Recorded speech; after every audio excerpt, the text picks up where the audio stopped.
Fala pessoal, professor Rogério aqui, e na aula de hoje nós vamos aprender um pouco sobre adaptações.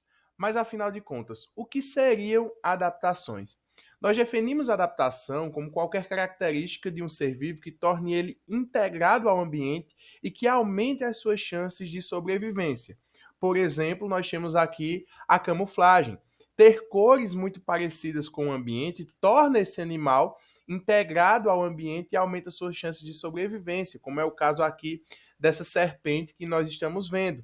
Ela parece muito com os cipós, com as plantas, né, com o ambiente em que ela está inserida, e muitas vezes ela passa despercebida. Isso torna, né, ela muito mais parte do ambiente e isso aumenta as suas chances de sobrevivência, tanto na questão de se alimentar, né, para ela procurar alimento, como também na questão de se proteger de possíveis predadores. E aí nós temos vários tipos de adaptação.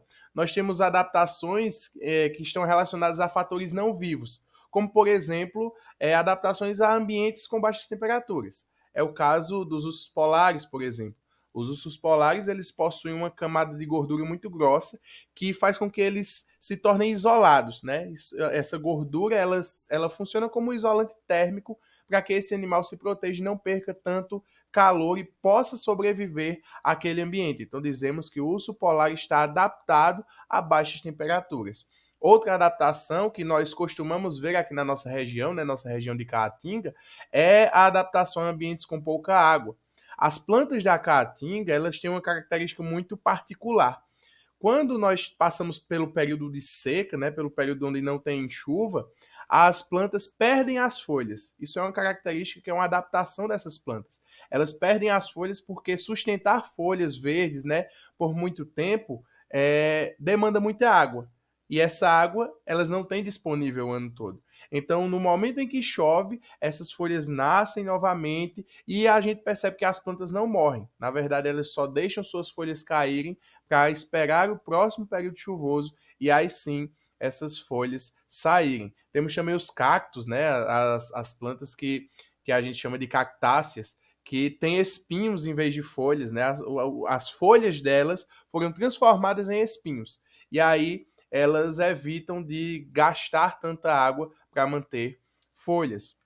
Nós temos também adaptações relacionadas à alimentação. Nós temos aqui um beija-flor, né? Se alimentando do néctar de uma flor, e nós podemos ver que o bico do beija-flor ele é muito fino e comprido. E para que isso serve? Justamente para que ele alcance o fundo das flores e assim possa se alimentar do néctar. Nós temos aqui na imagem do meio a língua de um tamanduá. O tamanduá tem essa língua muito comprida e, além disso, na saliva dele, a saliva dele é muito pegajosa. Isso serve justamente para que ele se alimente das formigas e dos cupins. Né? Assim que os cupins, as formigas, elas grudam nessa língua, elas não conseguem mais fugir. E aí essa língua é fina justamente para alcançar os lugares onde os cupins e as formigas estão escondidos. Nós temos também adaptações de organismos para que eles evitem servir de alimento. É o caso aqui do que nós chamamos de bicho-folha. É um animal que está muito bem camuflado, nós temos novamente a camuflagem aqui, e essa camuflagem serve justamente para que um predador, um provável predador, não consiga diferenciar o animal da folha, e aí ele vai passar despercebido, e aí vai evitar de servir de alimento para outros organismos. Nós temos também adaptações relacionadas à propagação de espécies. E nessa aqui as plantas elas são expert. Por exemplo, nós temos aqui a primeira imagem de um tucano se alimentando de um mamão. E aí é muito vantajoso para a planta produzir frutos muito suculentos que atraiam muitos animais. Dentro dos frutos, né, nós temos as sementes, geralmente. E aí, quando o animal se alimenta do fruto, ele vai se alimentar da semente também. Então, geralmente, quando esse animal se alimenta da semente, ele vai defecar em outro lugar, provavelmente não no mesmo lugar em que ele se alimentou, e quando ele defecar, ele vai defecar essas sementes inteiras. Então, essas sementes vão se tornar novas árvores, novas plantas. Então, é uma estratégia das plantas para que elas propaguem sua espécie, se espalhem por aí.